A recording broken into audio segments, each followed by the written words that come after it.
voilà kilifa bi tur bi naka la. waaw man maa ngi tudd Eric Alapeni nekk responsable politique Taxawu Sénégal Wakhinane Nimzatt. D'accord tey ñu ngi jëm ci li nga xam ni moom moo di élection législative daanaka fii ak suba ñu tàmbali gannaaw bi nga xamee ni campagne bi dem na ba tëj tey yow ñu jël la en tant que consultant bëggoon xam rek bañ jàngat nga ciy def. voilà di remercier avant tout la presse en ligne ak sunu Planète 24 et à la personne de Gning ñëpp di ko xamee ci turu Petit. di la remercier vraiment ci sa travail bi ngay def ak information de qualité bi ngay joxe.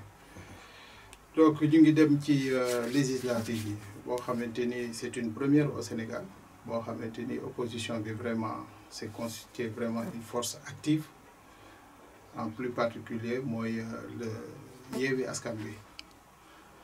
donc analyse bu mu ciy def lu tuuti la mooy tey jii élection législative yi ñuy jëm ni élection boo xamante ni la enjeu yi dafa bëri donc à 2 ans di des pour présidentielle yi donc lu nekk xaj na ci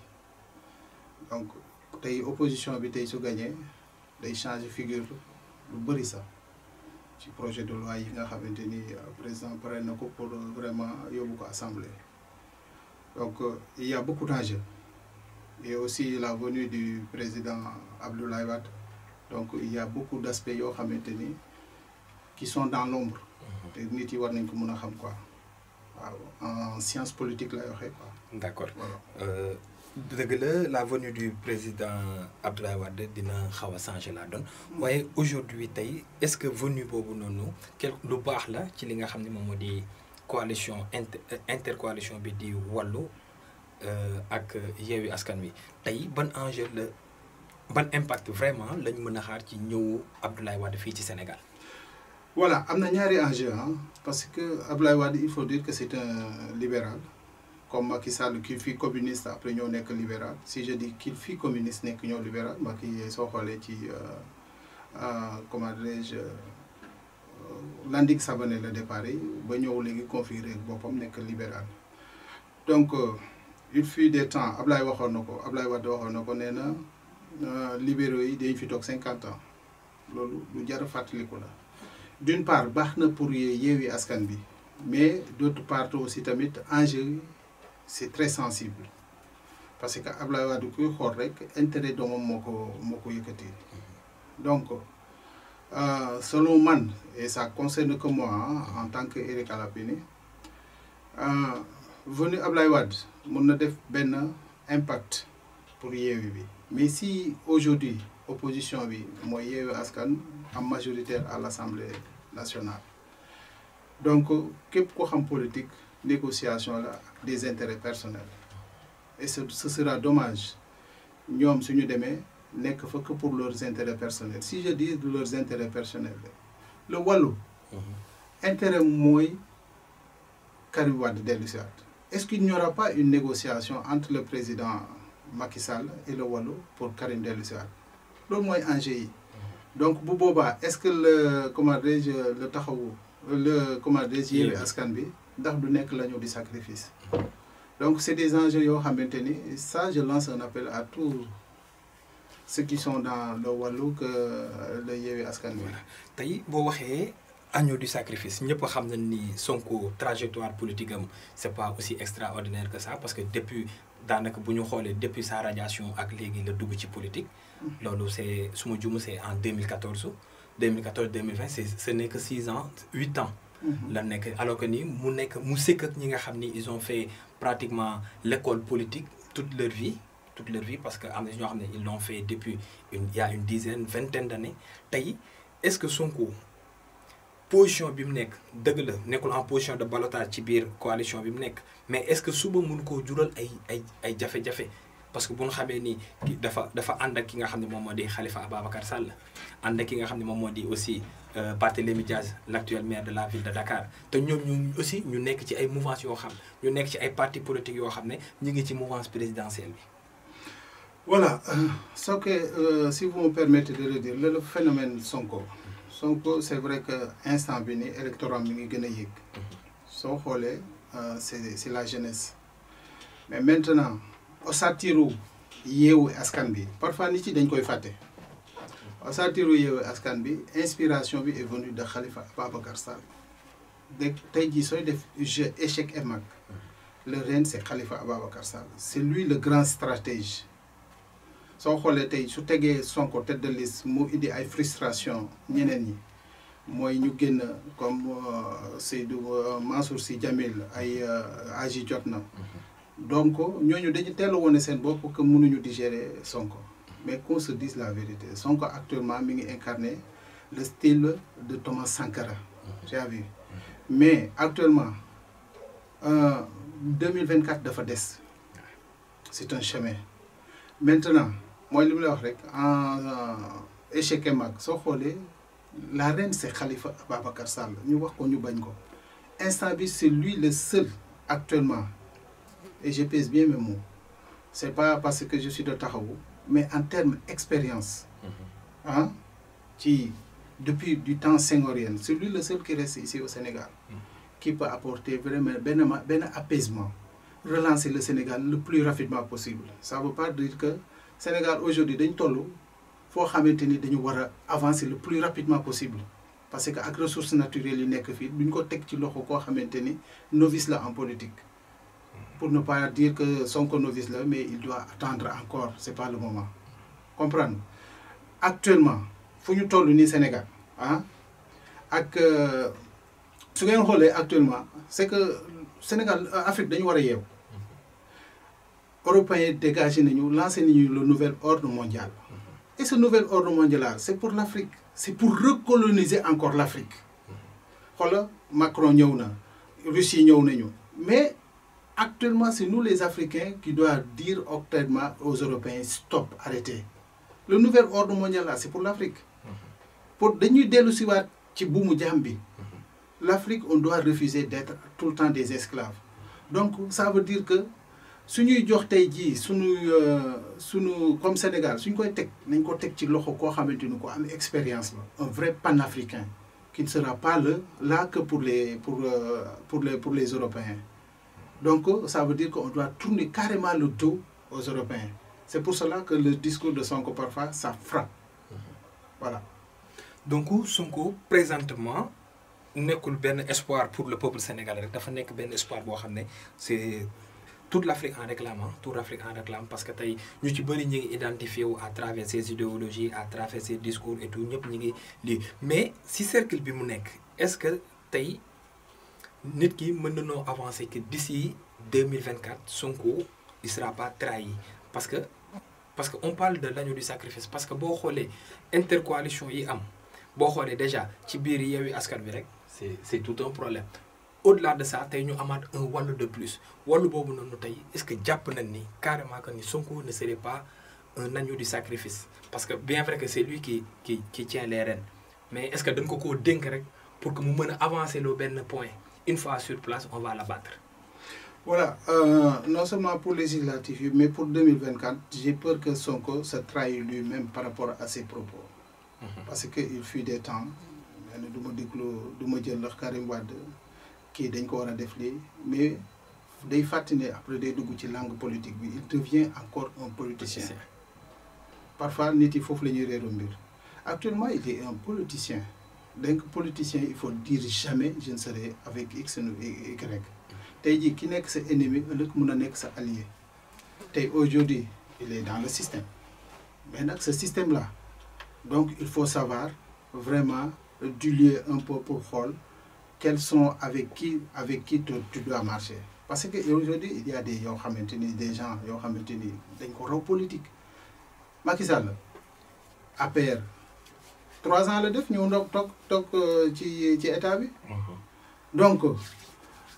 actuellement sénégalais yi xam la lañ bëgg un discours purement panafricain loolu la ñu soxla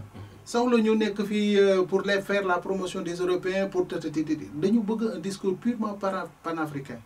donc d'une part Sonko est en train d'avancer et de gagner des points par rapport à ça mais maintenant c'est différent voilà ci li nekkoon rek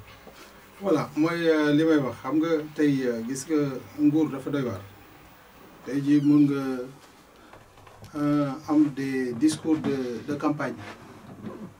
te doo ko respecter. Le Sénégal et la France ce que nous lie c'est des accords ay protocole yu leer naññ la parce que su ngeen fàttalee ko après l'indépendance dañu ne woon ñan ñoo bëgg a ànd ak France ñan ñoo bëgg a demal seen bopp. Guinée dafa bëggoon indi indépendance libre ñun nag dañu dem ak France kon ça veut dire ay accords nekk na fi. C'est pas des discours de campagne yooyu noonu il faut que tamit parfois mu am cohérence bi koy respecter quoi nga ne voilà moi je suis panafricain na français yi dem na tuuti lii mais ce sera impossible balaa ngay ne français yi ne déedéet ak moment bi ngay toog soo moytuwul di nga toog 5 ans accords yooyu soo moytuwul sax pour génne ko ce sera très difficile donc il faut nañu wax dëgg nit yi en quelque sorte yaa ngi un discours vraiment cohérent un discours faisable selon l'attente des Sénégalais. D'accord un discours cohérent un discours faisable suivant attente yi nga xam ni moom la Sénégalais am ci opposition bi nga xam ne tey moom lañu bëgg a yóbbu à l'Assemblée pour que mu am une rupture ci biir ni assemblée di doxee et tout tey lan lañ mën a xaar tey su Yewwi Askan Wi gagné wala su fekkee sax ki nga xam ne moom moo di waa APR doon delluwaat jëlaat raw gàddu gi tey lan lañ mën a xaar ci ñaari camp yooyu. Déjà Yewwi Askan Wi su gagné il y aura beaucoup de lois yi ñuy xoolaat parce que am na yoo xamante ni Sénégal signé na ko ratifié ko. Je commence déjà ci expérience bi ma mooy le problème des enfants de la rue. Aujourd'hui Sénégal su ngeen xoolee le décor du Sénégal ce sont les enfants qui sont dans la rue. Beneen affaire bi mooy surtout quand on parle de l'homosexualité il faut pas se voiler la face. Sénégal ñaata association homosexuelle ñoo fi nekk ak ñan ñoo leen dérivé c'est l'État du Sénégal à travers le ministère de l'Intérieur. Ousmane Ngom si me contredit na wax léegi il y a autant d'associations LGBT yoo xamante ne am nañu récépissé kon ça veut dire que le Sénégal a ratifié et accordé ça qu'on se voile pas la face. Donc yooyu yëpp c'est des choses yoo xamante dañ ko war a tegaat sur la table parce que il faut pas oublier qu'on est des Sénégalais il y a ces valeurs socio-culturelles yoo xamante ni ñun dañ ko war a respecter. Donc il y a beaucoup de choses yoo xamante ni des lois yoo xamante ni que la société sénégalaise bëgguñu ko te ñun ñoo leen fal teg leen ko fa teg leen fa. C'est la soo xoolee c'est la population en miniature ñoom ñoo nekk assemblée. Donc loi yooyu noonu yi ñi nga xamante ni signé wuñu ko ça doit être en concordance avec la population. Donc il y a de ces choses yoo xamante ni des lois yoo xamante ni population bëgguñu ko donc yooyu yëpp dañ ko war a tegaat sur la table pour avoir vraiment l'accord à travers des associations de quartier à travers des mouvements de quartier pour ñu mën a mesurer un peu au moins ce que veut la population. D'accord pour que ñu mën a mais tey aujourd'hui gis nañ ni non seulement li nga xam ne moom moo di l'intercoalition di Yewwi Wasku defuñu en phase uniquement jàkkaarloo wuñu sax laa bëgg a wax jàkkaarloo wuñu nguur gi kese dañuy jàkkaarloo ba jàkkaarloo beneen côté bi nga xam ni sax mi ngi ci opposition bi lu ci mel ni dinañ ko tudd ku mel ni Aar Sénégal ak yeneen branche démembrement yi tey nga yaakaar ni une fois tey ñoom ñu am même buñ mënu am majorité tey ñu xaw a nekk ci ballottage ndax di ngeen yaakaar ni ñële ngeen doon taxi ay éléments wu Macky Sall dinañ ñëw dooleel ñi nga xam ne ñoom ñoo di waa Yewwi Askan Wi foofu tamit benn jiixee war na fa am parce que il n'est pas dit à 100% que ni Yewwi day jël la majorité à elle seule. waaw ce qui est dommage et c'est triste élection Sénégal et je piège bien mes mots élection Sénégal toujours l'opposition bi moo ko gagné mais xam nga lan mooy problème bi unité. soo xoolee local yi bu ñu jógee nii suñu defee calcul bi opposition bi moo gagné mais et c'est dommage c'est triste quand l'opposition critique l'opposition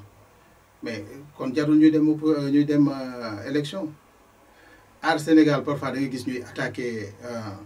opposition bi fi gën a taxaw qu'on se dise la vérité mooy c'est Yewwi Askan Wi mais pourquoi ça veut dire que il faut avoir un projet de société. ñoom soo xoolee dafay mel ni amuñu un projet de société ils sont là que pour attaquer l'autre opposition au sein de l'opposition et c'est triste léegi nag loolu da ngay may le parti au pouvoir mu am doole tey jii man dama doon gis sax coalition yi dafa bëri il y a 8 coalitions mais 8 coalitions yooyu tey jii suñu nekkoon benn mais le parti au pouvoir du am dara. xam nga waaw certes mënul nekk benn parce que au départ gis nañ fi conférence des leaders bi nga xamee ni ku ñu metti Thierno Alassane Sall bu tête de liste bu Aar Sénégal mi ngi woon ci conférence des leaders bi nekkoon quelqu'un boo xam ne il était très représenté foofu noonu il était beaucoup très représentatif sax laay wax ci conférence des leaders boobu ku mel ni Thierno Bocoum ku mel ni ñeneen ak ñeneen aussi ils étaient sur place mais il s'est passé des choses lu mel ni affaire Adji Sarr bi ànd ak Sonko tax na ñu ci bëri xaw a ragal ba tax ñu bëgg a demal seen bopp te itamit am na ay alliance yoo xam ne Yewwi Askan Wi su ma waxee Yewwi Askan Wi je veux nommer Pastef en tant que tel ñoom si seen bopp def nañ yenn alliance yoo xam ne tax na ñu ci bëri ragal leen ndax Sonko le discours d'hier ak le discours d'aujourd'hui bu ñu xoolee am na ay différence am na ay yoo xam ne tey lu ñu tuddee VAR buñ ci demaatoon di nga reeb tas ndax ku mel ni Sonko tey tëdd na fi ay discours ne lu mës a ànd ak kii PDS tey gis nga ko mu ngi ak PDS tëdd na fi ay discours ne du mës a ànd ak ki nga xam ne moom moo di kii gis nañ fi Ablaye Diop bi Dakar Dem Dikk bi mu bàyyee gis nañ ko ci proche Sonko yi quelque part aussi tamit dañuy dem ba c'est comme si que ni discours yi day xaw a am jafe-jafe par rapport ak comportement yi par rapport ak principe yi. xam nga soo tëjoo sa néeg nga def sa discours bopp ak nga génn rencontrer la population ñu wax la yëpp da ngay changer discours tey jii mun naa def benn discours critiquer la te togguma ak yow xam la mais bés bu ma toogee ak yow xam la damay changer discours léegi c'est vrai am na yoo xamante ni il faut pas ñu koy coller nit yi il y a la vie personnelle de la vie personnelle et individuelle. Le cas de Ousmane Sonko et Adji Sarr n'a rien à voir avec la politique. am na benn parole biblique buy wax ne ku musul baakaar na sànni ki nga xam ne baakaar na ko sànni xeer tey ji suñ ko defoon kenn du sànni xeer kenn parfois il faut reconnaître qu'on est des hommes, on est des pécheurs. Mais maintenant le plus important c'est quoi mooy est-ce que kii tey jii suñ ko joxee nguur bi mun na porter sa flambeau tu as vu mais c'est triste. C'est triste, hein? Ça, dama koy waxaat di ko répéter waat. C'est triste parfois nga gis les politiciens là qui sont là que pour leurs propres intérêts. Et c'est dommage. C'est dommage, ils sont là que pour défendre parfois leurs propres intérêts. Et il y a un problème de société. Mon frère, tey Sénégal am na ñoo xamante ni ndékki la ñuy def lii pour ñu lijjanti añ bi beneen problème la. Pour ñu lijjanti reer bi beneen problème la. Où est le ministre de la solidarité de la femme am na ñoo xamante suñu demee hôpital du ñu faju mais tey jii député yi loolu la ñu war a dem kaas foofu noonu moo gën ñuy nekk fii di xeexante seen biir ce problème de donc tey ñu ngi ci dernière phase bi rek ñu am yaakaar tey tendance yi naka nga ko gisee ak venue maître Abdoulaye Wade ñu xool ni bu fii ak suba yow en tant que analyste ak ci wàllum politique bi et tout tey naka nga gisee ni élection yi kan nga yaakaar ni moom moo ci gagné. donc pour Guédiawaye c'est vrai que le Benno nit sooy wax da ngay wax dëgg le Benno vraiment juboo nañu reconstruire nañu mais aussi il faut pas oublier une chose le Yewwi Askan Wi est bien parti pour gagner les élections à une seule condition gis nga élection da nga koy protéger expérience buy fi amoon waxi naan Nimzaat laay wax élection da nga ciy dem ba ca fin ba donc il faut être très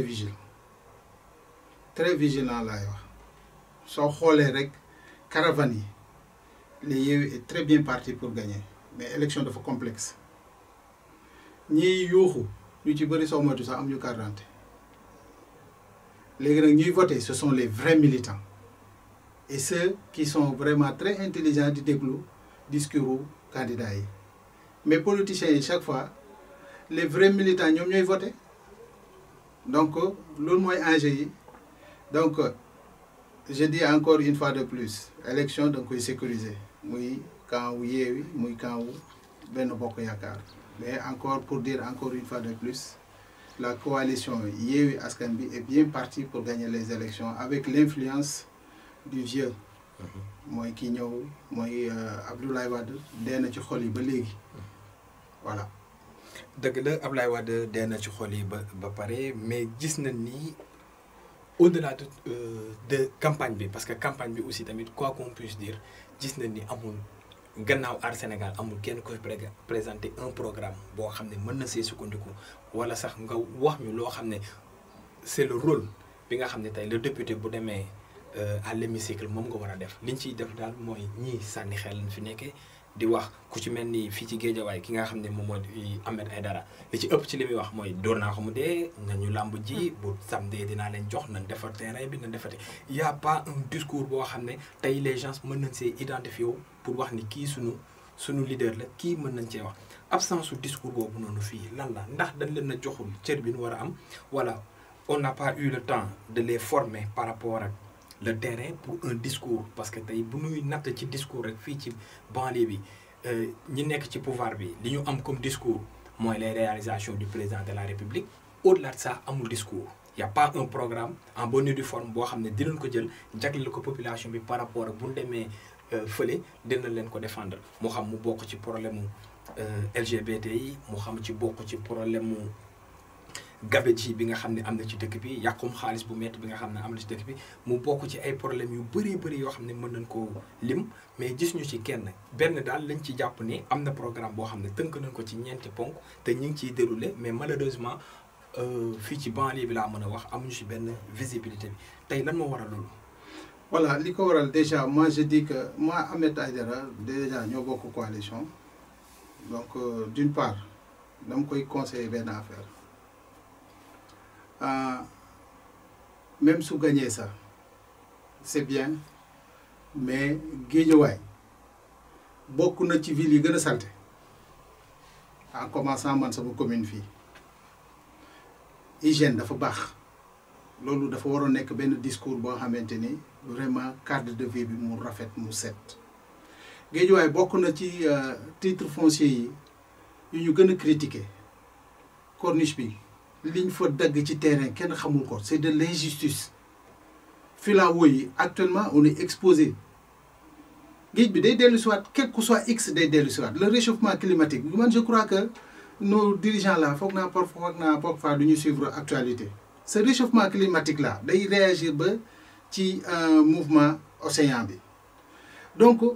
discours yooyu la ñu waroon kii mais ay dóor naa ko mu daanu ay kii naa ko yooyu noonu c'est pas important nekkuñu ci arène nekkuñu ci làmb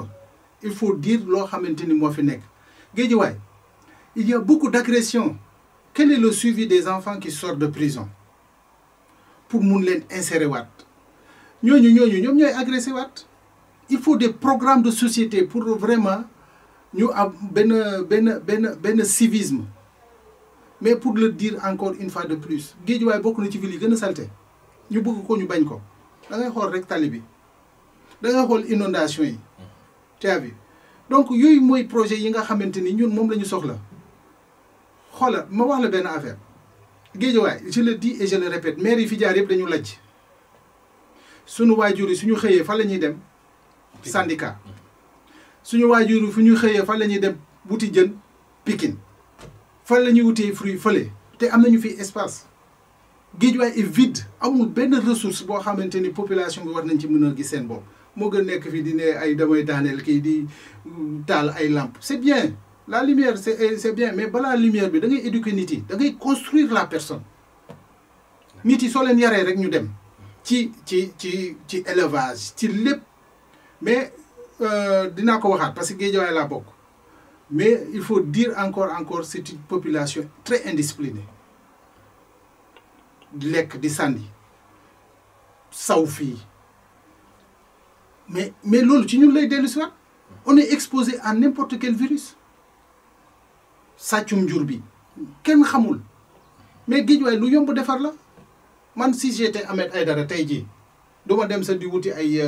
député damay jox keneen mu dem mais am na lu ko doy sëkk muy Guédiawaye pour 5 ans travailler pour Guédiawaye ba nga xamante ni bés boo laajee député dañ la koy jox mais ce cumul de fonction là et c'est dommage je le dis man je ne suis pas du tout d'accord nit benn poste benn fonction rek doy na la nga yaatalal waat keneen il y a beaucoup de chômage de cette jeunesse du caaxaan Guédiawaye amul télé Guédiawaye amul rajo Guédiawaye amul loo xamante ni tey ji sax mun nañ ko namoo te bi yéen a ngi nii médias yi tey ji dañ leen waroon valoriser dañu war a valoriser la journaliste bi ak ñi di def la presse en ligne Guédiawaye ville culturelle la Guédiawaye il y a tout xoolal li fi nekk ci talent des jeunes sportifs tey ji lu nekk mënoon na fi génn tey ji ñoom seen discours de campagne ci foofu la ñu waroon toll comment réinsérer cette jeunesse là tey ji da ngay xool femmes yi dañuy dem sax da ngay demal amoo siis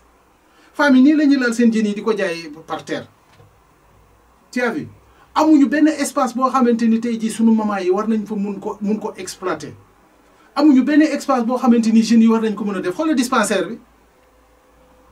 problème Wakhinane Nimzatt bi problème mu quartier bi amoon na fa loo xamante ni c'était pour la jeunesse depuis mooy Christian Children Fund boobu noonu tey jii jeunes yooyu noonu continuité la woon ñu jël seen espace boobu noonu espace socio-éducatif la woon qu'on se dise la vérité espace socio-éducatif la woon mu am une continuité espace boobu dee na ñuy wax ay ji hip hop ay lu kenn xamul qu'on se dise la vérité quoi am na yoo xamante ni c'est vrai que la musique la culture yooyu divertissement la mais la réinsertion a toujours été un échec au Sénégal. D'accord, ça a toujours été un échec et espérons que ñi nga xam ni ñi ngi ñëw bu ñu dégloo dinañu mën a indil ay solution par rapport ak loolu xanaa ñi ngi ci njeexantalu émission bi ñu doon la wax rek le mot de la fin gannaaw boo nuyoo pare. waaw man sama mot de la fin mooy qu'on ait des députés dignes de députés. Ce n'est pas des députés qui sont là que pour leur propre poche. Ce sont des députés qui sont là au service de la population. Je lance encore un appel à tout un chacun. Événement yi fi nekk il y en a trop, il y a beaucoup de morts. Lii dañuy dem voter rek dem ñibbiwaat ñu ñuy fal nag dam leen koy waxaat dañ leen fal ngir yaakaar ci ñun non seulement ngeen dem député di rêver pour seen bopp non dem leen député ngeen jël le projet de société li ngeen di jël à la base ngeen dem défendre ko fële. C'est pas pour avoir des voitures de luxe, c'est pas pour avoir des maisons de luxe. Loolu yëpp dañ ko fi bàyyi mais tracez aujourd'hui, faites votre histoire tey ji ngeen ko war a teg pour vraiment population bi ëllëg ñu mun a ne diwoo fi nekkoon. Vraiment que ces élections vraiment soient des élections apaisées jàmm rek la ñuy wut ci réew bi. Il y a beaucoup de morts encore une fois de plus. Di remercier encore ñëpp et di souhaiter encore la victoire à Yewwi Askan Wi. Jërëjëf, merci.